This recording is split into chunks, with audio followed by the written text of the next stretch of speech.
kuburan dibangun bangunan di atas kuburan. Bagaimana menurut Imam Syafi'i? Kita bacakan di sini.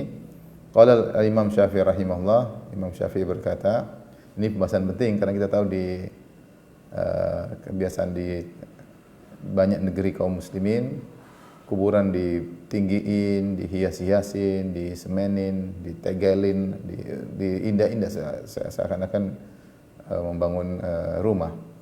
Adapun kalau agama lain, ya kita dapati misalnya orang-orang Cina, mereka membangun kuburan ya luar biasa dengan indah, di semen dihias, kemudian sampai sebagian kuburan sangat begitu luas, kemudian diberi ukiran-ukiran. Kita ma'ruf lah, kita lihat bagaimana kuburan-kuburan mereka begitu indah-indah, begitu besar. Ya, apakah dalam Islam juga demikian?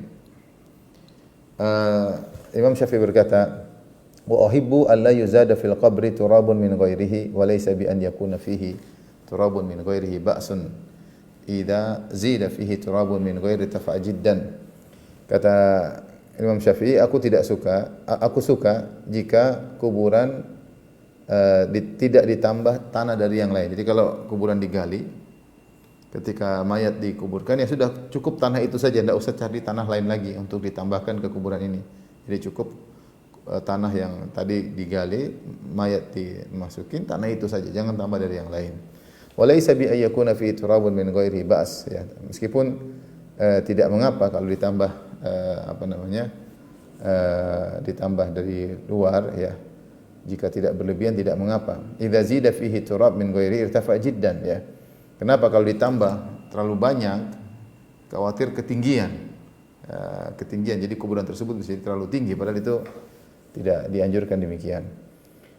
Wa innama, yang disukai oleh Imam Syafi'i, wa innama uhibbu an yushakhkhas ala wajhil ardi shibran aw nahwihi. Yang aku suka yaitu kuburan dikasih tanda, maksudnya dibentuk, ya. Jadi bukan datar di atas tanah begini, jangan didatarin juga, tapi ada gundukan. Ala wajhil ardi, setinggi 1 jengkal. Jadi 1 jengkal. Ya. Au nahwahu, atau semisalnya 1 jengkal, lebih dikit kurang dikit enggak ada masalah. Ya. Wa uhibbu an la yubdan, dan aku tidak suka kalau ditinggikan. Wala yujassas, dan juga tidak disemen atau dikapurin, ya. Fa inna dzalika yushbihu zinata wal khuyala. Karena kuburan disemenin, ditinggiin, ini seperti zina, itu perhiasan, ya. Untuk dihias-hiasin, wal khuyala, dan juga merupakan kesombongan. Walaisal mautu mawdhi'a wahidin minhuma, dan kematian bukan tempatnya untuk hias-hiasan, sombong-sombongan, gagah-gagahan. Ya, walam ara kubural muhajirin wal ansar mujassasah, dan aku tidak melihat kuburan kaum muhajirin, kaum ansar disemenin, dikapurin, enggak. Antawus, dari Tawus, inna Rasulullah sallallahu alaihi wasallam naha an tubnal qubur au tujassas. Rasulullah sallallahu melarang kuburan dibangun, ditinggikan, atau tujassas, atau dikapurin. Kemudian Imam Syafi'i berkata, wa qad ra'aitu minal wulati man yahdimu bi Makkah ma yubna fiha falam aral fuqaha ya'ibuna dzalik. Sungguh aku telah melihat di antara penguasa ada yang menghancurkan di Mekah, kuburan-kuburan tinggi dihancurkan. Jadi Imam Syafi'i menceritakan di masa dia. Jadi ada penguasa yang ada kuburan-kuburan tinggi dihancurin. Dan aku tidak melihat para fuqaha mengingkari hal tersebut. Tidak ada fuqaha yang mencela perbuatan penguasa tersebut. Ya. Taib, ini perkataan Imam Syafi'i. Kita akan ambilkan kesimpulan perkataan Imam Syafi'i. Kemudian waqala rahimahullah, wa akrahu an yubna 'alal qabr masjid, dan aku tidak suka, aku benci jika dibangun di atas kuburan masjid, tempat ibadah.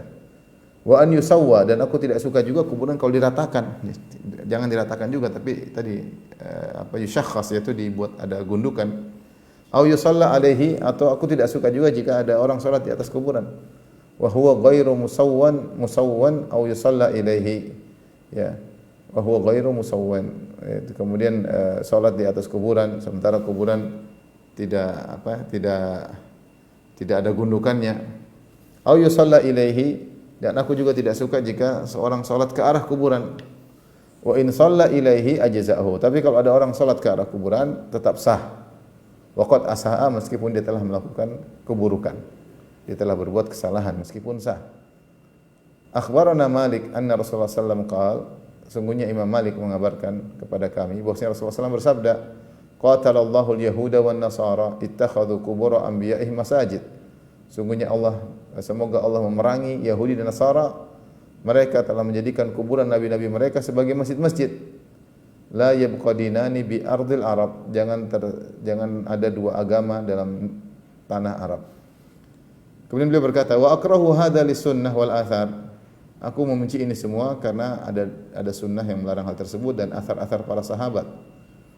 Wa annahu kuriha Allah alam, dan wa annahu, dan bahwasanya kuriha Allah taala alam an yu'azzam ahadun minal muslimin. Dan wallahu alam dibenci ada seorang dari kaum muslimin diagungkan, yakni yutakhadhu qabruhu masjidan, diagungkan dengan bagaimana caranya, dengan kuburannya dijadikan masjid. Walam tu'man fi dzalikal fitnah, tidak aman ada fitnah muncul gara-gara itu kalau ada kuburan diagung-agungkan. Wadh-dhalal ala man ya'ti ba'du, dan tidak aman adanya fitnah, adanya kesesatan bagi orang yang datang setelahnya. Tapi di sini kita lihat pendapat Imam Syafi'i tentang kuburan. Ya, ada beberapa poin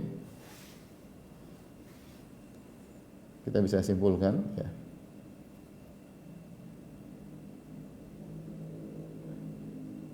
Beliau mengatakan bahwasanya tidak dianjurkan menambah tanah dari yang lain. Meskipun tidak mengapa jika tidak berlebihan tanah dari yang lain. Kenapa? Khawatir ketinggian. Ketinggian kuburannya. Ini bukan nambah semen, tapi sekedar tambah tanah aja. Beliau tidak suka, khawatir ketinggian. Beliau mengatakan kuburan hendaknya ada bentuk, hendaknya ada bentuknya, diberi bentuk, syakhs itu diberi bentuk lah, gundukan, ya. Sehingga diketahui ini kuburan, itu tidak diratakan tidak rata dengan tanah. Jadi kuburan bukan rata begini, tapi ada gundukan. Seperti kuburan Nabi sallallahu alaihi wasallam musannam, kuburan Nabi itu seperti musannam itu seperti bentuk punuk onta, jadi punuk onta, jadi dibuat bentuk, ya. Kemudian beliau mengatakan sejengkal atau gundukan setinggi sejengkal,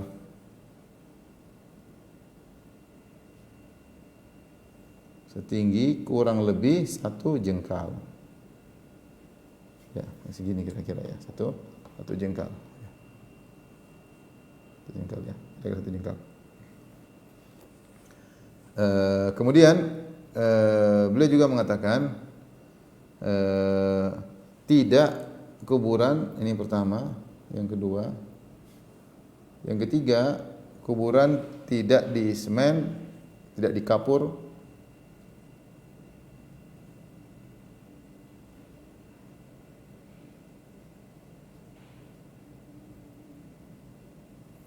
dikapur. Kemudian juga kuburan tidak ditinggikan, dibangun bangunan,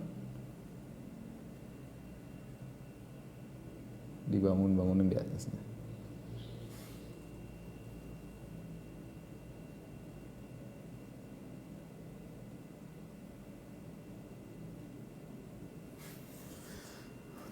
Beliau mengatakan apa? Karena kedua perkara ini, adalah terkait dengan zina, yaitu perhiasan, yaitu menghiasi. Kemudian khuyala itu bangga-banggaan, bangga-banggaan. Ini bukan tempat orang mati, ya. Ini saja kita lihat bagaimana Imam Syafi'i di atas sunnah, ya. Kemudian beliau berdalil, ya, bahwasanya Rasulullah SAW melarang antubnal kubur, yaitu kuburan ditinggikan, ya, atau tujassas atau dikapurin. Rasulullah SAW melarang. Rasulullah melarang, ya. Bahkan beliau berkata, aku melihat di Mekah ada penguasa yang menghancurkan kuburan yang tinggi-tinggi. Ya, ini bukan seperti orang-orang sekarang mengatakan lihat para Wahabi menghancurkan kuburan. Sejak zaman Imam Syafi'i. Ya. Tahun 200-an ya. Beliau sudah Hijriyah, beliau sudah melihat ada orang yang menghancurkan kuburan yang ditinggikan, dan tidak ada fuqaha, tidak ada para fuqaha, kata beliau, falam aral fuqaha ya ibuna dzalik, dan aku tidak melihat para fuqaha mencela perbuatan penguasa tersebut ya. Ini kemudian kata beliau bahwasanya kuburan bukanlah tempat perhiasan, bukanlah khuyala bangga-banggaan. Beda kalau kita bangun rumah di dunia untuk kita tinggalin, ini namanya kita hiasin, tidak ada masalah. Kuburan sudah selesai. Sekarang sudah tempat di akhirat, bukan untuk tempat menghiasi untuk ini. Makanya sebagian ulama berfatwa kalau berlebihan mubadzir, mengeluarkan uang tidak pada tempatnya. Seperti kuburan sampai mahal, sampai dihiasi, sampai dibuat taman segala. Ini bukan sunnah Islam ya. Kalau kuburan agama lain mungkin, Islam tidak, sederhana ya. Sederhana, cuma tanah dikubur ya untuk mengingat kematian. Karena fungsi kuburan kalau orang ziarah untuk ingat kematian. Untuk ingat kematian. Kuburan tersebut mewah-mewah, kemudian terlalu keren, dibuat taman, dibuat ada air mancur di situ. Jadi seakan-akan seperti taman untuk berjalan-jalan. Padahal kuburan tujuannya bukan buat itu. Kata Nabi SAW, zurul kubur fa innaha tudzakirukumul akhirah. Ziarahi kuburan agar kalian ingat akhirat. Kalau kuburan ada taman-taman, ada air air keluar macam-macam gitu, orang lihat jadi ya seperti ini, namanya mubadzir, buang-buang uang tidak pada tempatnya. Makanya Raja Fahad ketika meninggal dunia dikubur sederhana sekali. Termasuk orang terkaya di dunia ke zamannya.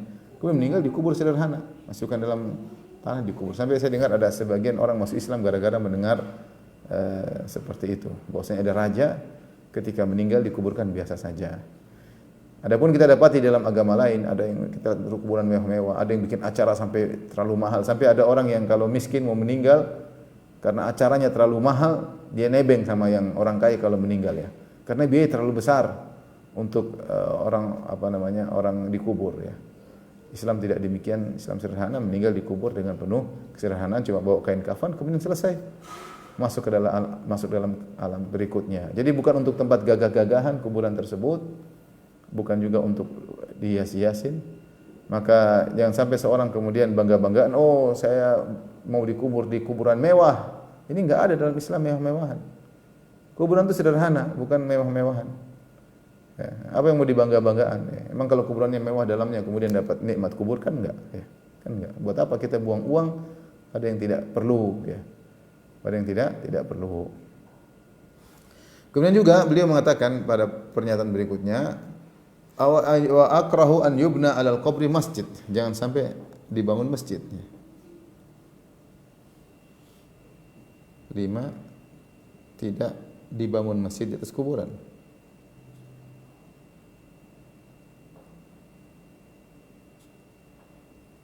Sekarang lihat coba kuburan-kuburan yang dianggap para wali dibangun seperti masjid, kubahnya ada, luas, orang datang situ, ada tempat baca Quran, tempat sholat, sudah kayak masjid. Kadang-kadang kuburannya belum tentu ada mayatnya, dibuat seperti itu. Ya. Ini tidak pernah diajarkan oleh Nabi SAW, tidak pernah diajarkan oleh para sahabat radhiyallahu taala anhum ajma'in. Ya. Kemudian beliau mengatakan, tidak boleh sholat di atas kuburan ya. Tidak boleh sholat di atas kuburan.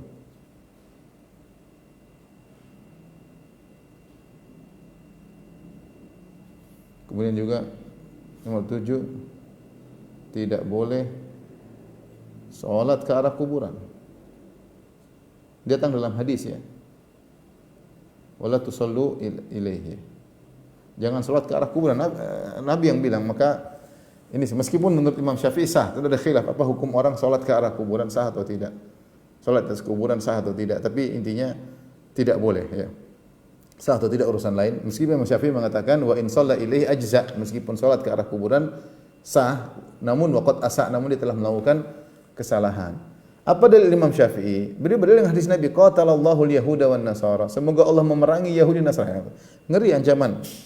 Dan bahkan Nabi ucapkan ini sebelum Nabi meninggal dunia beberapa hari. Bahkan menjelang Nabi meninggal, Nabi ulang-ulang beberapa kali. Beberapa hari sebelum beliau meninggal, beliau mengucapkan hal ini. Ketika beliau meninggal, beliau mengucapkan hal ini. Qatalallahu al-yahuda wan nasara. Allah memerangi Yahudi Nasrani. Ittakhadhu qubur anbiya'i masajida. Mereka menjadikan kuburan nabi-nabi mereka sebagai masjid. Ya. Sampai Aisyah mengatakan laula dzalik la ubriza qabruhu, kalau bukan karena kekhawatiran tersebut ya maka tentu kuburan Nabi sudah di luar, mungkin bukan di dalam rumahnya, di luar ya. Sehingga bisa dilihat oleh banyak orang, khawatir orang-orang pada ibadah di kuburan. Rasulullah ketika mengucapkan tersebut, laknatullah alal yahudi nasara ittakhadhu qubur anbiya masajida. Semoga Allah melaknat Yahudi Nasara atau Allah melaknat Yahudi Nasara menjadikan kuburan-kuburan nabi mereka sebagai masjid. Rasulullah ucapkan di akhir hayat itu, Rasulullah khawatir atau tidak khawatir? Tentunya kalau orang akan meninggal dunia, dia akan mengucapkan sesuatu yang perlu diperingatkan. Maka Rasulullah ingatkan hal tersebut menjelang meninggal, menunjukkan ini perkara penting, hati-hati.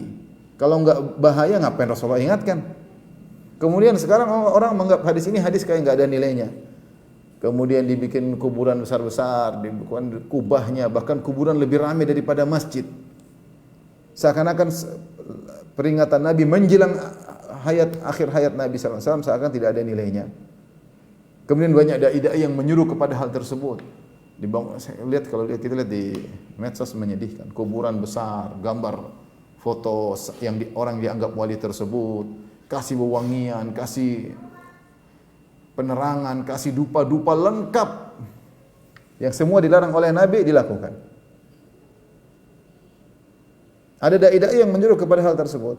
Nanti kalau kita ingatkan dia bilang Wahabi lah apalah. Subhanallah, ini Imam Syafi'i yang bilang, ini Imam Syafi'i Wahabi atau bagaimana?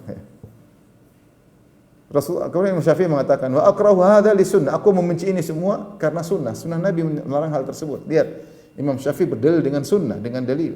Wal athar, dan juga athar dari para sahabat. Ya.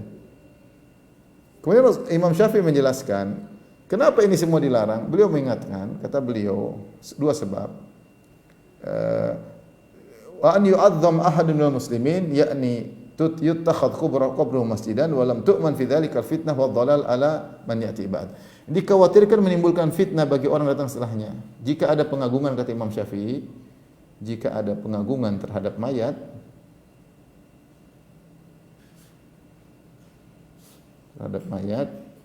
dikhawatirkan fitnah dan kesesatan, kata Imam Syafi'i, wa dhalal, atas orang setelahnya. Ya. Jadi ini yang dikhawatirkan, dan benar akhirnya orang-orang pada beribadah di situ, minta-minta di situ. Merasa lebih afdal di kuburan daripada di masjid, dan ini kenyataan. Merasa lebih berkah jika di kuburan orang yang dianggap wali tersebut ya. Lama-lama minta kepada kuburan, yang bilang tidak ada. Banyak orang sujud ke kuburan, terlalu banyak buktinya, minta-minta ke kuburan, menggantungkan hati ke kuburan. Itulah syirik, akhirnya terjerumus dalam syirik kepada Allah Subhanahu wa taala. Di zaman Imam Syafi'i tidak ramai. Belum ya. Setelah itu baru kemudian fitnah ibadah kepada kuburan luar biasa. Jadi digembar-gemborkan orang Syiah, kemudian tertular kepada sebagian kaum muslimin menggantungkan kuburan. Asalnya dari orang Syiah. Ini bid'ah dibawa dari orang-orang Syiah. Pengagungan terhadap imam mereka, akhirnya diikuti oleh sebagian kaum muslimin ya. Taib, la haula wala quwwata illa billah. Inilah kesedihan yang kita lihat sebagian kaum muslimin, bahkan yang mengaku bermadzhab Syafi'i tidak mengikuti pendapat Imam Syafi'i. Malah pakai logika untuk melegalkan peribadatan di kuburan, untuk melegalkan membangun bangunan di atas kuburan, untuk melegalkan salat di kuburan, untuk melegalkan minta-minta di kuburan, untuk melegalkan sujud ke arah kuburan. Subhanallah. Tapi ada kuburan orang satu sujud sini, yang sini sujud sini, yang sini sujud sini, bukan ke arah kiblat, sujud ke kuburan. Ya. Siapa yang disuruh berdoa hadap kiblat? Tidak, dia mau berdoa hadap kuburan. Demikianlah orang-orang orang-orang awam yang tidak ngerti dibodoh-bodohin oleh sebagian dai-dai yang kadang mencari keuntungan di balik itu semua. Ya. Di balik itu semua. Mengatakan ini kuburan mbah saya lah, ini kuburan nenek moyang saya lah. Sehingga ketika kuburannya diagungkan, dia juga ikut diagungkan. Kan begitu caranya. Diagungkan kuburan ini kuburan orang hebat, ini wali diceritakan dengan supaya dia juga diagungkan, ikut nimbrung dengan ketenaran ya keagungan nenek moyangnya. Hati-hati akidah umat dipermainkan ya. Tapi kita lanjutkan bab maja'an Imam Syafi'i rahimahullah fi niyaha wal ma'tam atau al ma'atim wal ijtima' lit ta'ziyah. Bab tentang perkataan Imam Syafi'i terkait dengan niyahah. Niyah itu meratapi mayat. Wal ma'tam atau ma'atim itu ngumpul-ngumpul ya. Setelah kematian. Wal ijtima' dan kumpul-kumpul untuk li ta'ziyah. Ta'ziyah itu untuk menghibur orang yang meninggal, dia nasihati untuk sabar, untuk menguatkan orang yang sedang terkena musibah kematian, karena di antara musibah yang berat adalah ditinggal oleh orang yang dicintai. Baik, bagaimana perkataan Imam Syafi'i? Bab berikutnya, qala Imam Syafi'i berkata rahimahullah, wa akrahu niyahata 'alal mayyit ba'da mautihi. Kita sering sini mendengar Imam Syafi'i aku benci. Dulu para salaf kalau mengatakan aku benci akrah bukan berarti makruh tanzih yang kita pahami. Terkadang makruh tanzih, terkadang makruh tahrim. Cuma mereka terkadang hati-hati, mereka tidak mudah mengatakan aku mengharamkan. Dan mereka kadang-kadang mengatakan aku benci, tapi maksudnya ternyata haram ya. Ternyata haram dan kita tahu niyah hukumnya haram. Sini Imam Syafi'i menggunakan kata akrah. Ya. Seperti tadi Imam Syafi'i mengatakan aku benci kalau ada masjid dibangun di atas kuburan ya. Ini bukan benci berarti kalau dilakukan tidak berdosa, cuma dibenci. Bukan, ini makruh tahrim. Karena beliau berdalil dengan semoga Allah memerangi Yahudi dan Nasrani yang menjadikan masjid di atas kuburan. Ini bukan lagi makanya hukumnya haram ya. Tapi Imam Syafi'i dan para salaf, Imam Syafi'i, Imam Ahmad terkadang mengatakan haram dengan makruh. Makanya mereka terbagi makruh menjadi dua ya. Makruh ada dua, namanya makruh tanzih. Makruh tanzih itu makruh yang kita pahami, yaitu jika dikerjakan dibenci namun tidak berdosa. Yang kedua namanya makruh tahrim, yaitu makruh dibenci maksudnya haram. Nah, para salaf dahulu baik Imam Syafi'i, Imam Ahmad dan yang lain terkadang mengatakan makruh dengan makna yang kedua. Terkadang makna yang pertama, terkadang makna yang kedua. Saya ulangi, kalimat makruh ya, dalam istilah para ulama salaf dahulu bisa maknanya makruh tanzih, yaitu makruh dalam artian jika dikerjakan dibenci tetapi tidak berdosa, yang kita pahami sekarang, yang istilah sekarang. Atau makruh maksudnya makruh tahrim, yaitu jika dikerjakan haram. Ini ma'ruf pembahasan para ulama. Sehingga mereka kadang mengatakan makruh ya, makruh. Karena Allah berfirman dalam surat Al-Isra setelah Allah menyebutkan perkara-perkara haram ya. Membunuhlah, inilah, berzina, Allah mengatakan kullu dzalika kana sayyi'uhu 'inda rabbika makruha. Ini semua adalah makruh, dibenci oleh Allah. Padahal di situ adalah membunuh, berzina, kemudian tidak adil dalam menimbang, menipu dalam timbangan ya, salah menggunakan harta anak yatim. Ini semua perkara dosa-dosa besar. Tapi Allah sebutkan di akhir ketika menyebutkan dosa-dosa besar tersebut, Allah mengatakan kullu dzalika kana sayyi'uhu 'inda rabbika makruha. Itu semua hukumnya makruh, maksudnya makruh tahrim, dibenci. Oleh karenanya para salaf terkadang mengatakan makruh maksudnya adalah aku benci, maksudnya adalah aku haramkan. Contohnya di sini tadi sudah kita sebutkan juga, Imam Syafi'i mengatakan aku benci ada bangunan di atas masjid di atas kuburan. Berarti haram. Demikian juga kata Imam Syafi'i akrahun niyaha, aku benci niyaha, maksudnya haram niyaha. Alal mayyit ba'da mautihi. Ya, karena kita tahu meratap ke atas mayat setelah meninggalnya. Ini hukum dosa besar ya, dosa besar, bukan cuma sekadar haram, dosa besar karena dalam hadis disebutkan orang yang wanita yang niyaha jika tidak bertaubat maka akan disiksa di neraka jahanam. Wa akrahun niyahata 'alal mayyiti ba'da mauti. Aku membenci meratapi mayat setelah meninggalnya. Wa antandubahu an-naihatu 'alal infirad. Demikian juga ada seorang wanita yang kemudian meskipun dia sendiri tidak rame-rame, dia nangis sendiri, dia ratapi atau dia sebut-sebut ini orang baik sekali, namanya an-nadab ya, 'alal mayyit. Dia mengatakan orang ini dulu baik sekali, orang ini dulu begini, dia puji-puji mayat, dia membuat sedih ya. Membuat sini tidak boleh juga ya. Ya, ini termasuk dari niyah. Angkat suara sambil sebut-sebut kebaikan orang. Dia yang telah begini, dia yang telah begini, dia yang telah begini, telah begini. Ini juga tidak boleh. Lakin yu'azza bima amara Allahu azza wa jalla minas sabar. Tetapi dihibur orang yang keluarga mayat, dihibur, ditakziah. Takziah itu dihibur, disuruh bersabar, itu namanya takziah. Wal istirja, dan juga untuk mengucapkan inna lillahi wa inna ilaihi raji'un. Itu caranya demikian, bukan nyebut-nyebut kebaikan-kebaikannya diangkat-angkat atau meratapi. Tidak seperti sebagian agama lain. Kalau ada yang meninggal, ada orang meratapi. Semakin diratapi orang ini semakin diagungkan, sampai sebagian mereka ada yang bilang dibayar, ada orang tukang ratap dibayar supaya meratapi mayat tersebut. Nangis, meronta-ronta. Ya, seakan-akan itu perkara yang bagus. Dalam Islam enggak boleh. Berarti protes terhadap keputusan Allah Subhanahu wa taala. Protes. Kita boleh sedih tapi tidak boleh berlebihan. Ya, dalam agama lain ada orang dibayar untuk meratapi, untuk nangis ya. Islam tidak mengajarkan demikian. Sabar. Tapi yang ada takziah dan ingat inna lillahi wa inna ilaihi raji'un. Wa akrahul ma'tam wa hiyal jamaah, kata Imam Syafi'i, aku benci al-ma'tam wa hiyal jamaah, itu kumpul-kumpul. Setelah kematian orang kumpul-kumpul. Wa illam yakun lahum buka, meskipun tidak ada tangisan. Sekedar kumpul-kumpul tidak ada tangisan, intinya tidak suka. Kenapa? Fa inna dzalika yujaddidul huzan. Karena hal itu memperbaharui kesedihan lagi.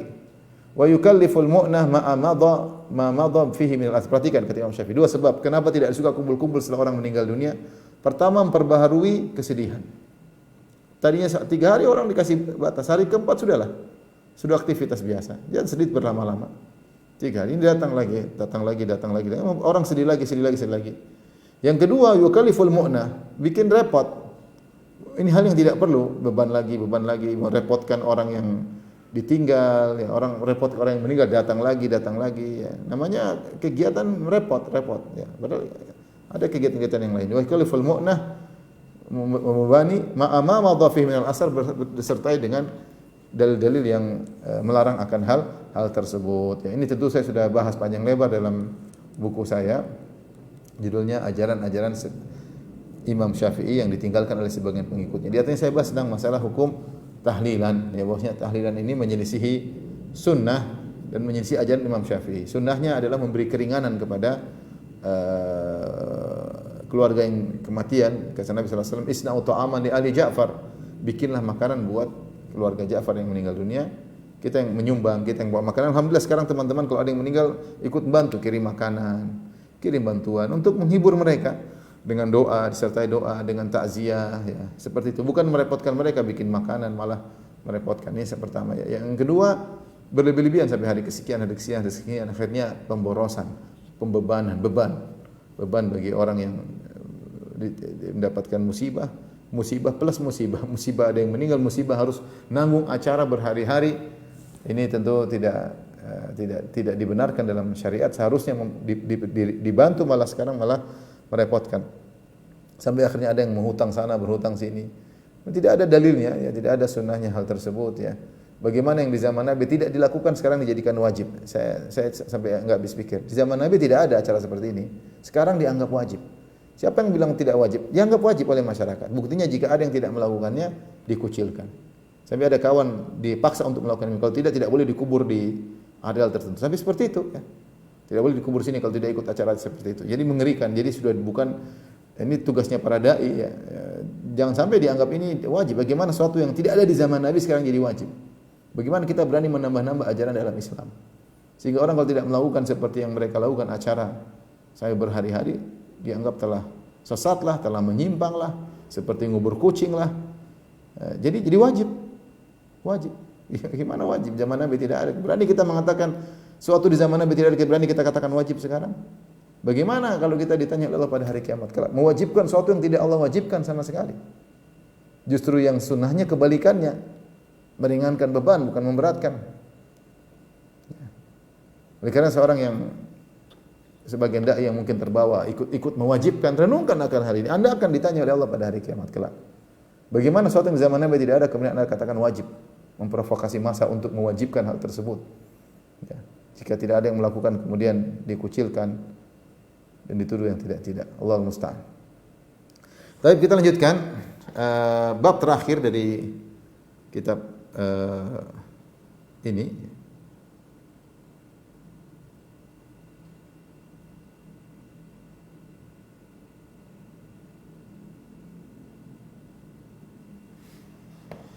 Majan Imam Syafi'i rahimahullah fi makarimil akhlak. Itu perkataan-perkataan Imam Syafi'i tentang akhlak mulia. Imam Syafi'i rahimahullah selain dikenal sebagai orang yang berakidah salaf, berakidah lurus, dikenal sebagai orang yang berilmu luas. Beliau juga memiliki nasihat-nasihat terkait dengan akhlak yang mulia. Ya, kan di antara agama kita adalah seruan untuk berakhlak mulia. Beberapa pernyataan beliau yang mungkin bisa kita jadikan sebagai panduan untuk menjalani kehidupan ini. Majan Imam Syafi'i rahimahullah fi makarimil akhlak. Perkataan Imam Syafi'i terkait dengan akhlak yang mulia. An Yunus bin Abdul A'la, dari Yunus bin Abdul A'la qala li Asy-Syafi'i, berkata Imam Syafi'i kepadaku, "I'lam annahu laisa ila salamati minan nasi sabilun fanzur ma fihi maslahatuka falzamhu." Kata Imam Syafi'i dengan perkataan yang sangat indah kepada muridnya Yunus bin Abdul A'la, ketahuilah tidak ada jalan keselamatan dari manusia. Tidak ada jalan. Enggak mungkin kau selamat dari manusia. Siapapun kau, hebatnya seperti apapun, pasti tidak selamat. Pasti ada yang ngomongin, pasti ada yang terendahkan, pasti ada yang jatuhkan. Kalau gitu, kalau tidak mungkin kau selamat dari omelan manusia, cemoohan manusia, perendahan manusia. Terus apa? Fanzur ila ma fihi maslahatuka falzam. Kalau gitu lihat mana yang maslahat buat dirimu, lakukan. Jadi jangan terlalu peduli dengan komentar manusia, jangan terlalu peduli dengan penilaian manusia, kau tidak akan selamat. Kau selamat dari si A, kau tidak selamat dari si B. Kau selamat dari A dan B, kau tidak selamat dari si C. Dan seterusnya, manusia tidak ada hentinya. Terus bagaimana ya kalau kau tidak selamat dari omongan manusia? Kalau gitu cari mana yang maslahat buat kamu. Ini lebih maslahat lakukan. Mau orang yang ngomong, biarin aja. Ada yang ngoceh, biarin aja. Ada yang ngoceh, ada yang dukung. Manusia seperti itu. Karena mereka memiliki perbedaan pandangan, perbedaan penilaian. Ya sudah. Mana yang maslahat buatmu, sibukkanlah dengan apa yang maslahat bagi dirimu. Ini yang penting. Dalam hidup ini seperti itu. Ya. Apa sih maslahat buat keluarga saya? Ngapain urusan orang? Enggak usah terlalu peduli dengan penilaian orang. Yang penting saya maslahat, keluarga saya maslahat, anak-anak saya maslahat. Jangan terlalu peduli dengan perkataan orang lain. Ini di antara nasihat Imam Syafi'i. Ini sangat perlu di zaman sekarang karena kebanyakan orang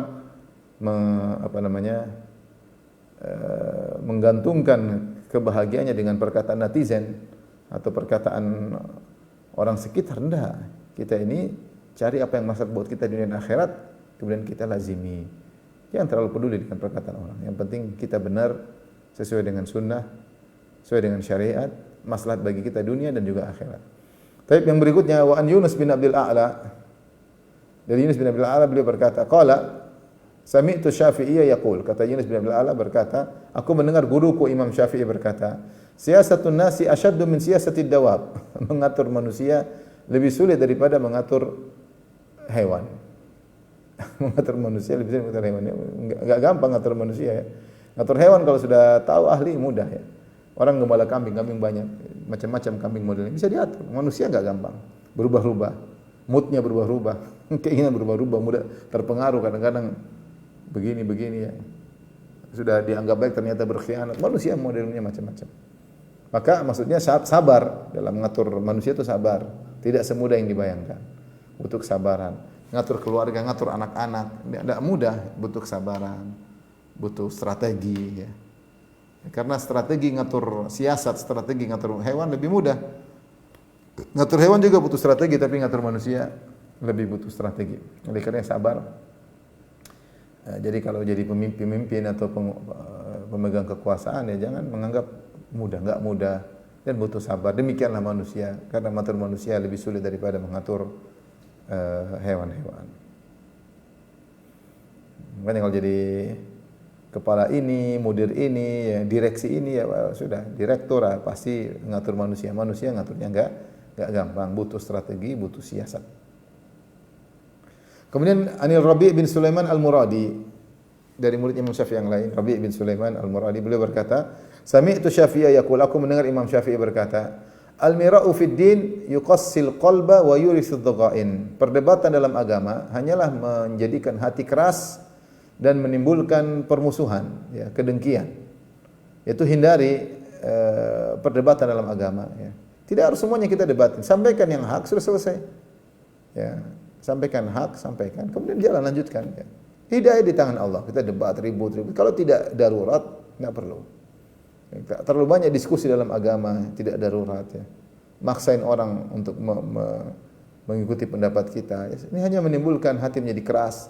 Kadang teman gara-gara diskusi dalam agama kemudian tidak ada adab, tidak mau saling mengalah, kita lanjutkan. Nah, ini bisa bikin hati rusak. Ya. Makanya apalagi kalau debat sekedar dengan teman ya, kita tinggalkan aja kalau enggak terlalu penting kita tinggalkan. Enggak usah.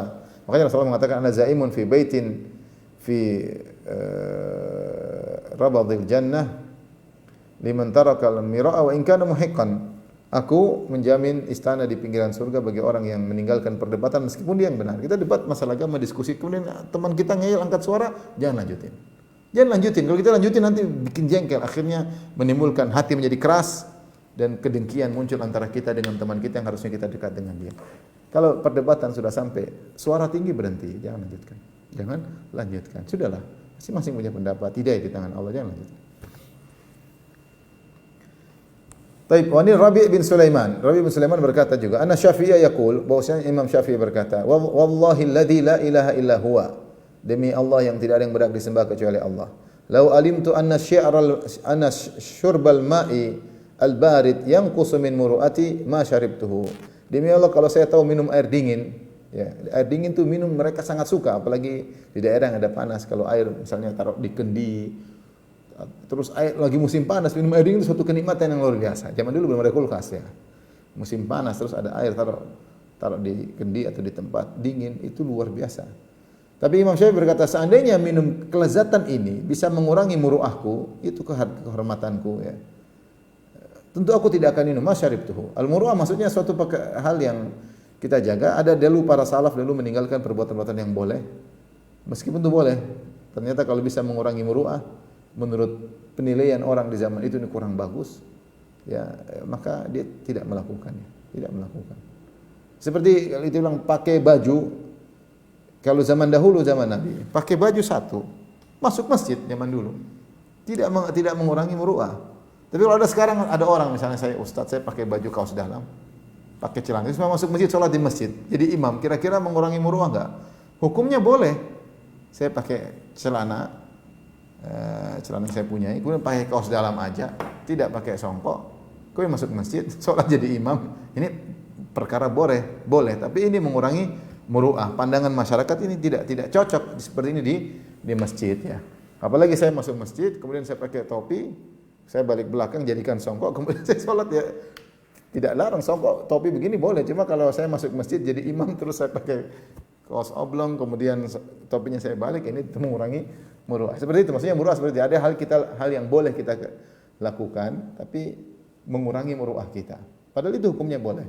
Imam Syafi'i mengatakan seandainya minum air dingin itu adalah kelezatan, bisa mengurangi muruah, saya tidak akan melakukannya, ya. Saya tidak akan melakukannya.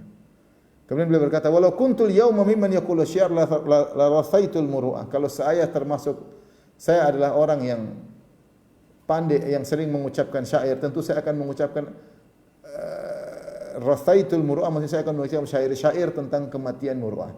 Jadi mereka disebut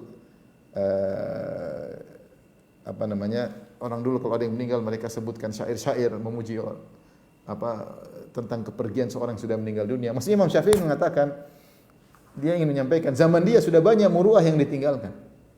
Kalau saya selalu mengucapkan syair, saya akan mengucapkan syair-syair tentang wafatnya muruah. Itu di zaman beliau ya tahun 200-an ya. Tahun 200-an maksudnya muruah sudah mulai. Sekarang orang apalagi zaman sekarang orang cuek. Mau ini mau enggak peduli tentang muruah. Zaman dahulu mereka perhatian sama muruah. Itu pun kata Imam Syafi'i, ya. Saya kalau bisa bikin syair-syair saya akan bikin syair-syair tentang kematian muruah. Artinya muruah di zaman beliau sudah mulai berkurang ya. Mulai berkurang apalagi zaman sekarang orang cuek aja mau ini mau ini sampai bukan perkara mubah saja yang mereka kerjakan, yang haram-haram pun mereka lakukan tanpa rasa malu sama sekali. Orang mau buka-bukaan tanpa rasa malu, mau orang korupsi saja masih begini-begini, ditangkap masih begini, enggak ada punya rasa malu. Korupsi aja enggak malu. Zaman sekarang orang mau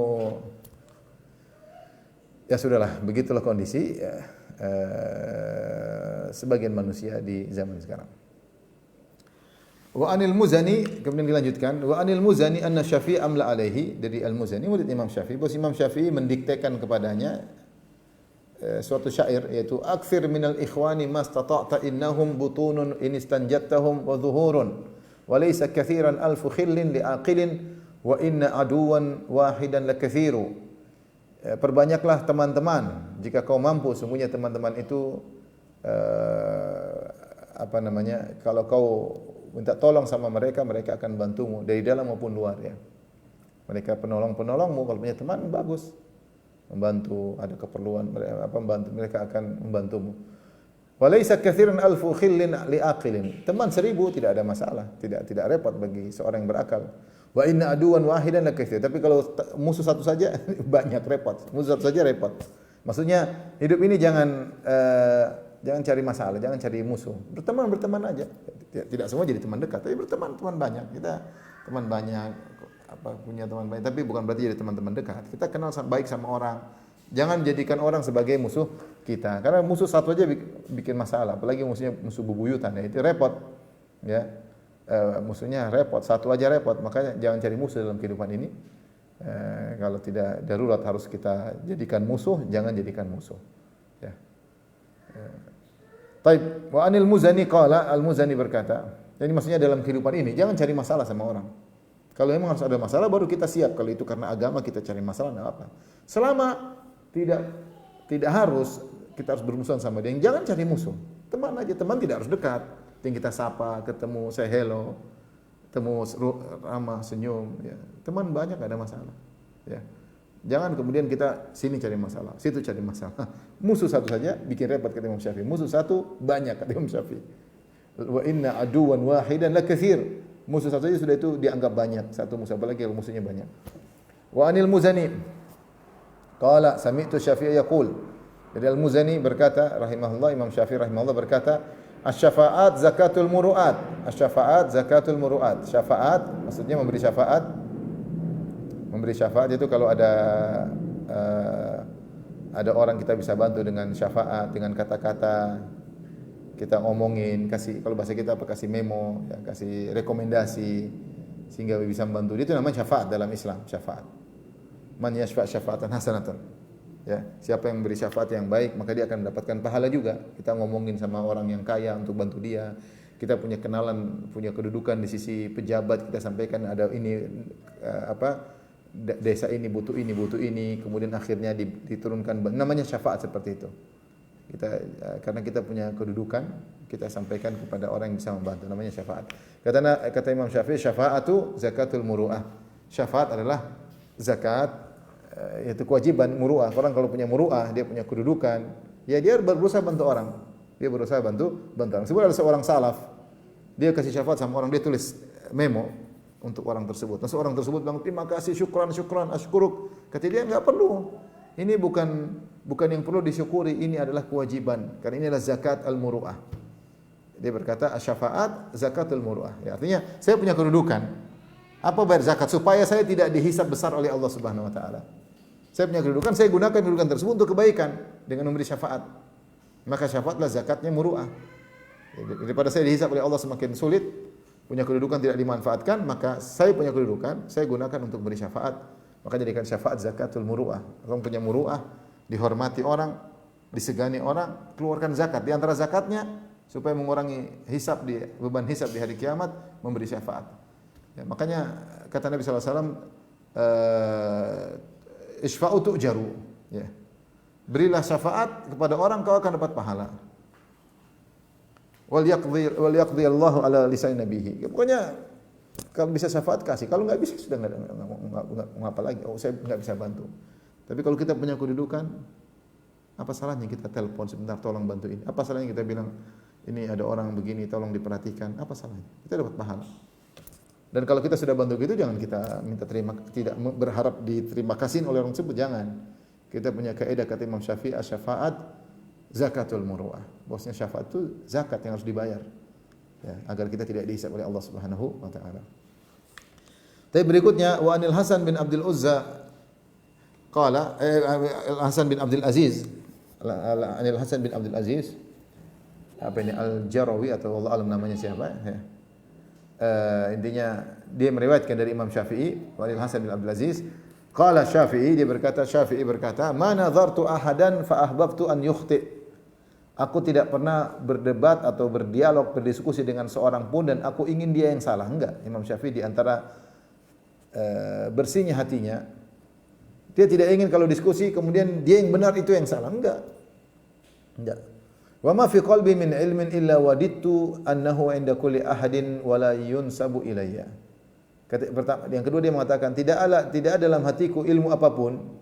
Saya punya ilmu apapun dalam hatiku, tidak ingin saya ingin semua ilmuku itu tersebar kepada orang-orang meskipun tidak usah dinisbahkan kepadaku. Saya punya ilmu itu disebarkan kepada orang dan tidak usah dinisbahkan kepadaku. Ini menunjukkan keikhlasan Imam Syafi'i rahimahullah. Siapa yang bisa seperti ini? Banyak kan manusia kalau diskusi pingin dia yang benar, orang yang diskusi salah. Pinginnya begitu. Karena kalau dia yang benar, lawannya salah menunjukkan naik derajatnya. Dan semua orang ingin dihormati, ingin diagungkan, ingin dimuliakan. Maka kalau diskusi pinginnya dia yang menang, orang yang salah. Imam Syafi'i enggak, dia bilang saya tidak pernah diskusi, pingin saya menang, dia salah, enggak pernah. Saya tidak pernah demikian. Yang kedua, kalau dia punya ilmu, dia pingin ilmunya tersebar. Ma wa ma fi qalbi min ilmi illa waditu anna inda kulli ahadin. Saya punya ilmu, saya pingin ilmu saya tersebar. Tidak sebagian orang kalau punya ilmu dia ingin sembunyikan. Dia hanya pingin dia yang tahu. Kalau dia yang tahu dia yang selalu unggul, yang lain tidak tahu. Dia Imam Syafi'i beda, dia pingin kalau punya ilmu semua orang tahu, dia pingin dan tidak perlu disebutkan kepada dia. Ini disebut oleh Zahabi, diucapkan Imam Syafi'i di akhir hayatnya. Dia ingin punya ilmu tersebar, tidak perlu dinisbahkan kepada dia. Subhanallah. Tidak penting bagi Imam Syafi'i ketenaran, tidak perlu orang tahu ilmu dari dia. Yang penting ilmu tersebar. Ilmu tersebar. Subhanallah. Sebagian orang sebaliknya karena ingin dihormati atau diagungkan, bahkan sebaliknya jadi plagiator, nyuri ilmu orang. Mohon maaf, si kecil. Sebagian orang malah jadi plagiat, kemudian nisbahkan ilmu tersebut pada dirinya. Kenapa? Ingin dikenal dengan ilmu yang bukan miliknya. Imam Syafi'i ilmu Imam Syafi'i itu disebut apa? Mubdi', dia inovator. Dia kalau tulis buku yang luar biasa seperti kitab Ar-Risalah. Ar-Risalah ini adalah sumber buku yang dibangun di atasnya ilmu usul fikih dan juga banyak ilmu mustalah hadis. Dari kitab Ar-Risalah, kitab yang spektakuler, dan dia adalah kitab inovasi. Artinya bukan ini bagaimana kehebatan Imam Syafi'i buat buku seperti ini. Itu pun dia bilang kalau tersebar, dia tidak ingin orang tahu dari dia, yang penting tersebar. Ini sebagian orang plagiator ngambil, pinginnya orang sangka dia yang bilang. Agar orang sangka dia yang berinovasi, padahal bukan, dia ngambil dari orang. Tinggal dihapus pengucap aslinya, kemudian pasang nama dia. Sebaliknya Imam Syafi'i dia punya ilmu yang luar biasa dan dia ingin orang tidak tahu kalau itu dari dia. Taib wa anil Hasan bin Muhammad bin Sabbah Az-Za'farani qala sami'tu Syafi'i wa huwa yahlifu wa yaqul. Aku mendengar Imam Syafi'i bersumpah dan berkata, "Ma nadhartu ahadan qat illa ala nasiha." Aku tidak pernah berdiskusi dengan seorang pun, berdialog, berdebat dengan seorang pun kecuali ala nasihat, kecuali aku ingin kebaikan baginya.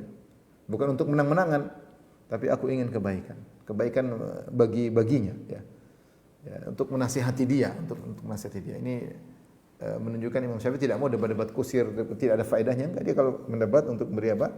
Nasihat.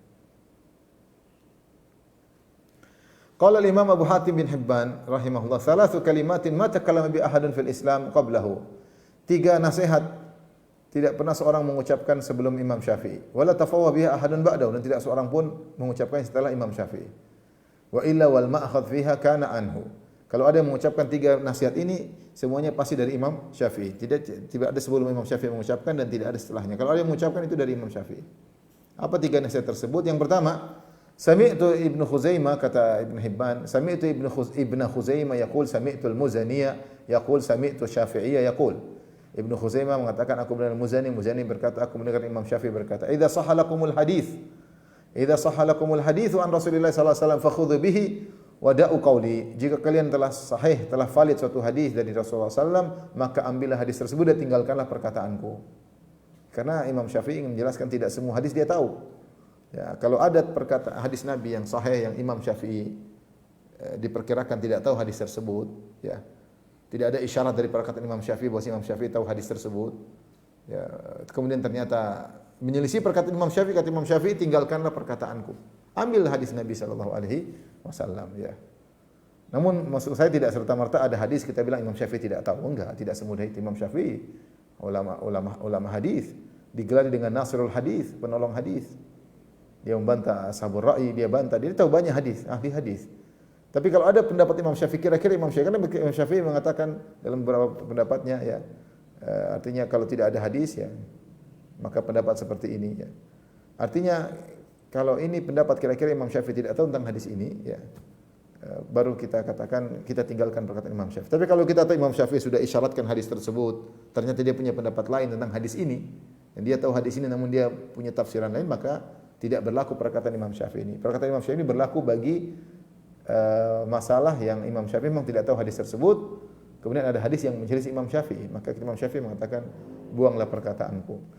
Karena tidak semua imam menguasai seluruh hadis. Hadis terpencar-pencar. Tidak ada satu imam kita katakan dia menguasai seluruh hadis. Perkataan yang kedua, akhbarani Muhammad bin al-Mundhir bin Sa'id al-Hasan bin Muhammad bin Sabbah az-Za'farani qala sami'tu Syafi'i yaqul. Syafi'i berkata, "Ma nadhartu ahadan qad fa ahbabtu an yukhti." Aku tidak pernah mendebat seorang pun kemudian aku ingin dia yang salah, enggak pernah. Imam Syafi'i enggak pernah begitu. Siapa yang bisa seperti ini, hatinya kuat, hatinya besar. Kalau berdebat pinginnya tidak pingin dia yang menang. Siapa? Yang ketiga, sami'tu Musa bin Muhammad ad-Dailami bi Antaqiyah yaqul sami'tu Rabi' bin Sulaiman yaqul sami'tu Syafi'i yaqul wadidtu anna an-nasa ta'allamu hadhil kutub wa lam yansabuha ilayya. Aku berkeinginan orang-orang mempelajari kitab-kitabku ini dan mereka tidak menisbahkannya kepadaku. Kita lanjutkan, masih ada beberapa nasihat. Ali Rabi' bin Sulaiman al-Muradi qala li Syafi'i al-mau'izatu lil awam. Al-mau'izah itu adalah nasihat disertai dengan targhib wa tarhib, yaitu motivasi dan peringatan. Namanya mau'izah. Motivasi dan peringatan. Al-mau'izah untuk orang-orang awam. Wa nasihatu lil ikhwan. Nasihat, ya, lebih khusus, lebih pribadi untuk teman-teman. Wa tadhkira lil khawas minhum. Dan mengingatkan untuk orang-orang yang lebih spesifik. Orang-orang khusus dari teman-teman, ada orang teman khusus, kita ingatkan. Bukan sekedar nasihat, kita ingatkan. Fardun iftaradahu Allah ala uqala'il mu'minin. Inilah kewajiban. Mau'izah kepada orang awam, nasihat kepada teman-teman, tazkirah buat teman-teman khusus, ini adalah kewajiban yang Allah wajibkan kepada orang-orang beriman yang berakal. Walaula dzalika la batalatis sunnatu wa ta'attalatil fara'id. Kalau bukan tidak dikerjakan hal ini, tidak ada mau'izah, tidak ada nasihat, tidak ada tazkirah, tentu sunnah akan batal, akan hilang dan kewajiban-kewajiban tidak akan terjalankan. Wa an Rabi' bin Sulaiman al-Muradi qala kataba ilayya Abu Ya'qub al-Buwaiti min al-habs. Al-Buwaiti ketika di penjara dia berkata, "Anisbir nafsaka lil ghuraba." Ya, sabarkanlah dirimu untuk orang-orang yang terasing. Ya, maksudnya orang menjalankan sunnah terasing, sabarkan dirimu untuk bersama mereka. Wa ahsin khuluqaka li ahli halaqatika. Perbaiki akhlakmu untuk orang-orang yang belajar di halaqahmu, itu perbaiki. Jadi kau punya akhlak yang baik terhadap murid-muridmu. Fa inni lam azal asma'u Syafi'i yukthiru an yatamathal bihadzal bait. Aku sering dengar Imam Syafi'i mengucapkan bait syair ini. Uhinu lahum nafsi likay yukrimunaha wa lan tukramun nafsu allati la tuhinuha. Aku merendahkan jiwaku agar mereka memuliakannya. Dan jiwa tidak akan dimuliakan jika kau tidak menghinakannya. Itu kita jangan menganggap diri tinggi, mentang-mentang kita guru, ya kita rendahkan diri demi murid-murid kita, demi teman-teman kita. Jangan satu halaqah dengan kita, enggak usah diri kita tinggi. Kapan kita rendahkan diri kita akan dimuliakan. Ya. Tentu karena Allah Subhanahu wa taala, ya. Tawadhu akan dimuliakan oleh Allah. Orang yang merendahkan orang, dia akan direndahkan juga oleh orang lain. Maka jangan menganggap diri tinggi, rendahkan dirimu agar jiwamu dimuliakan, kata Imam Syafi'i. Ani Rabi' bin Sulaiman qala li Syafi'i. Imam Syafi'i berkata, "Lau qadirtu an ut'imaka al-ilma la at'amtuka." Kalau saya mampu untuk menyuapkan ilmu kepadamu, akan aku siapkan. Imam Syafi'i begitu ingin muridnya pintar, sampai dia bilang, "Kalau saya bisa menyuapkan ilmu kepadamu, wahai muridku, saya akan suapkan kepadamu." Ini menunjukkan bagaimana Imam Syafi'i begitu ingin muridnya pintar. Dia bilang, kalau saya bisa suapkan ilmu kepadamu, saya akan suapkan kepadamu. Kemudian berikutnya, jadi semangat agar murid itu pintar, pingin murid itu pintar gimana cara. Jadi orang kalau ngajar itu semangat agar murid itu pintar. Saya bilang kalau saya bisa suapin ilmu saya suapin. Tapi tidak mudah bisa punya ilmu, harus belajar sabar. Jadi maksud saya ini semangat guru agar muridnya paham itu luar biasa. Ini penting. Guru berusaha muridnya, kalau muridnya paham dia dapat pahala. Wa Rabi' bin Sulaiman Yunus bin Abdul A'la yaqul sami'tu Syafi'i yaqul ataba Raja' bin Haywah az-Zuhri fil infaq wad dain. Ini cerita Imam Syafi'i tentang para salaf. Raja' bin Haywah mencela Zuhri. Az-Zuhri ma'ruf, dua-duanya ahli hadis. Fil infaq wad dain. Jadi Zuhri ini orang baik, sering berinfak. Dan punya utang, infak sana punya utang. Faqala la ta'man min an yumsika anka haula'il qaum. Hati-hati, jangan terus kau infak akhirnya punya utang, kau lama-lama ditahan. Faqad fatakuna qad humilta ala amanatika fa wa'adahu an yaqsur au yuqassir. Nanti kau akan jadi beban, menanggung amanah, menanggung beban yang banyak. Kalau sering infak punya utang ya. Fa wa'adahu an yuqassir, maka dia berjanji kata Zuhri, ya saya akan kurangi. Tapi orang Zuhri ini orang yang terlalu dermawan ya. Famarra bihi Raja' bin Haywah yauman, suatu hari Raja' yang menasihati melewati Zuhri, wa qad wada'a at-ta'am, ternyata dia buka acara makan-makan, nasaba wa'idal asal, kemudian dia buka makanan banyak, dia buka orang biar makan, bagi-bagi.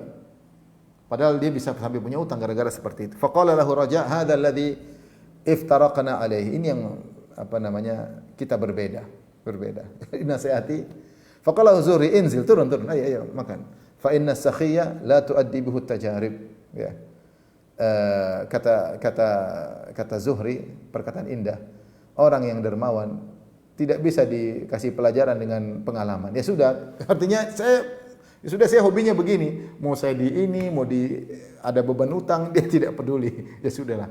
Maksudnya Raja menyampaikan hati-hati kalau nanti begini ya sudah, kata dia, ini tabiat saya seperti ini. Pengalaman yang mungkin menyedihkan pun tidak akan merubah saya. Artinya dia tetap dermawan meskipun harus punya utang untuk memberi makan kepada banyak orang. Dia mengatakan as-sakhi la tu'addibuhu at-tajarub ya. Orang yang dermawan tidak akan bisa berubah, diberi adab oleh pengalaman. Kita lanjutkan. Anil Hasan bin Ali al-Karabisi qala sami'tu Syafi'i yaqul as-sakha' wal karam yughattiyani uyub ad-dunya wal akhirah ba'da an la yalhaqahuma bid'atun. Orang yang sakha yaitu dermawan, mulia, sering berbuat baik, kedua hal ini dermawan dan suka berbuat baik akan menutup aib-aib dunia dan akhirat. Orang punya aib dunia, punya aib akhirat, ditertutupi dengan seorang sering dermawan. Ba'da an la yalhaqahuma bid'ah, selama tidak ada bid'ah yang menyusul. Kalau bid'ah jadi masalah. Yang penting tidak ada bid'ah, engkau dermawan, engkau baik, aib-aibmu akan tertutup dunia maupun di akhirat. Wa Yunus bin Abdul A'la qala sami'tu Syafi'i yaqul at-tasawwun fi nuzhati sakhaf. At-tasawwun fi nuzhati sakhaf. Maksudnya at-tasawwun itu menjaga diri berlebihan fi nuzhah. Ini ada dua pendapat. Tapi nuzhah maksudnya kalau kau berjalan-jalan bersama keluarga, enggak usah terlalu perhatian sama penampilan, jaga diri. Namanya jalan sama istri, sama anak-anak. Tidak usah. Kalau sudah jalan-jalan sama istri sama anak masih tetap menjaga diri, saya sebagai ustaz, sebagai orang alim, itu hanya kebodohan kata Imam Syafi'i. Kalau lagi jalan-jalan tidak usah kayak gitu. Jalan-jalan sampai istri kemana, tempat jauh. Namanya jalan-jalan, tidak usah.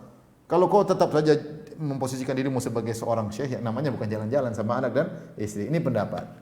Ada yang mengatakan tasawun fi nuzhati sakhaf, yaitu kalau kau misalnya tempat yang jauh untuk buang hajat, maka tidak usah terlalu, namanya buang hajat, tidak usah terlalu menjaga diri seakan-akan seorang guru, biasa-biasa aja, namanya juga buang hajat. Ini pendapat, ada yang menafsirkan perkataan tersebut.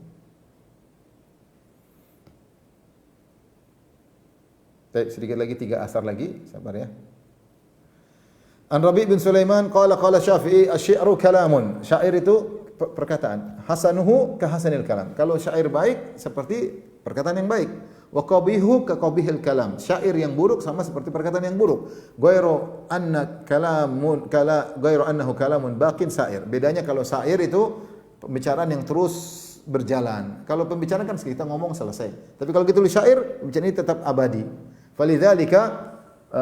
Falidzalika fadluhu 'alal kalam. Dan inilah keutamaan syair daripada pembicaraan. Kalau pembicaraan orang bicara selesai. Kalau syair kan tetap ada. Faman kana minas syu'ara la yu'rafu bi naqsil muslimin wa adahum wal ikthar min dhalik wala bi an yamdah bi fayukthirul kadhib lam turad syahadatuhu. Siapa yang terkenal ahli syair dan dia tidak suka mencela kaum muslimin. Karena syair dulu suka mencela kaum muslimin, hija, mencaci maki dengan syair. Tidak mengganggu orang lain dan tidak sering mengganggu orang lain. Demikian juga dia tidak suka memuji karena syair terkadang muji berlebihan supaya dapat duit dari orang yang dipuji sehingga terkadang dusta. Maka orang kalau tukang penyair tapi selamat dari ini, tidak suka mencela dan tidak memuji berlebihan sampai berdosa, maka persaksiannya tidak ditolak. Wa man aktsara al-waqi'ata fin nas 'ala al-ghadab aw al-harman. Adapun orang yang kalau bikin syair sering menjelekkan orang gara-gara dia marah atau gara-gara dia tidak kebagian rezeki, ya. Hatta yakuna dzalika zahiran katsiran musta'lanan, sampai akhirnya sering dia seperti itu, kelihatan sekali orangnya gitu. Suka bikin syair tapi mencela orang, kalau tidak kebagian dia marah bikin syair. Wa idza radiya madahan nas bima laysa fihim, kalau dia dikasih maka dia puji orang-orang dengan berlebihan yang tidak dimiliki oleh orang tersebut. Hatta yakuna dzalika katsiran zahiran musta'lanan kadziban mahdhan, sampai akhirnya dia sering seperti itu, muji orang berlebihan sampai dia kelihatan tampak dusta murni, ruddat syahadatu bil wajhain, maka akan ditolak syahadahnya karena dua perlakuannya itu, suka menjelek-jelekan orang karena tidak dapat atau memuji berlebihan, au bi ahadihima laun farada bihi, atau karena salah satunya sudah cukup kesalahan tersebut membuat dia syahadahnya tertolak. Ya, ini Imam Syafi'i ingatkan bahwasanya penyair itu kadang-kadang seperti itu, hobinya mencaci-caci orang, mencela-cela orang. Kalau sudah mencela berlebihan sering, karena dengan mencela dengan syair keren, Atau sebaliknya muji seorang penguasa, muji habis-habisan dikasih duit misalnya. Ini sekarang sering bohong. Kemudian Rabi' bin Sulaiman Al-Muradi qala dakhaltu ala Syafi'i wa huwa maridun fasa'alani ashabina faqultu. Aku menemui Imam Syafi'i dalam kondisi sakit dan dia bertanya kepadaku tentang teman-teman kami. Aku berkata, innahum yatakallamun, mereka sedang berbicara. Faqala li Syafi'i, ma nadhartu ahadan qat 'alal ghalabah. Imam Syafi'i berkata, ini mau meninggal. Perhatikan. Dia berkata, aku tidak pernah mendebat seorang pun supaya ingin menang, enggak pernah. Subhanallah. Luar biasa, ikhlas yang luar biasa. Tidak pernah saya diskusi, debat untuk menang, enggak pernah. Kita diskusi, dialog, selalu ingin menang. Wa biwuddi anna jami'al khalqi ta'allamu hadzal kitab, yakni kitabahu. Dan aku ingin seluruh manusia belajar dari kitabku ini, kitab yang luar biasa spektakuler. Alla yunsaba ilayya minhu syai'. Dan aku tidak ingin dinisbahkan kepadaku. Yang penting ilmu tersebar. Qala hadzal kalam yaumul ahad wa mata yaumul khamis wa huwa yaumul khamis. Dia ucapkan perkataan ini hari Ahad dan dia meninggal hari Kamis, itu 3 hari sebelum dia meninggal. Wa sarafna min janazatihi lailatal jum'ah, dan kami meninggalkan dari penguburannya malam Jumat. Wa ra'ayna hilala Sya'ban sanata arba'a wa mi'atain. Jadi Imam Syafi'i wafat di awal sebelum bulan Sya'ban, yaitu Jumadil Ukhra, Rajab, yaitu di akhir Rajab. Beliau wafat di akhir Rajab tahun 204 Hijriah. Jadi lihat bagaimana wasiat beliau sebelum meninggal, keikhlasan. Tidak pernah berdebat ingin menang dan pingin ilmunya tersebar tanpa harus diketahui dari siapa. An Harmalah qala sami'tu Syafi'i qala li idhhab ila Idris bin Yahya. Kata Imam Syafi'i, pergilah kepada Idris bin Yahya al-Abid yang ahli ibadah. Wa qul lahu yad'ullaha li. Sampaikan padanya agar dia mendoakanku. Ini boleh, seorang lihat ada orang saleh ahli ibadah, tolong doakan saya, boleh. Dan ini dilakukan Imam Syafi'i. Dia bilang sampaikan kepada si fulan agar mendoakanku. Demikian ikhwan dan akhwat yang kita selesai dari sekian banyak pertemuan dari akidah Imam Syafi'i. Semoga bermanfaat bagi kita dalam kehidupan kita. Wallahu ta'ala alam bisawab. Kalau ada yang bertanya saya persilakan.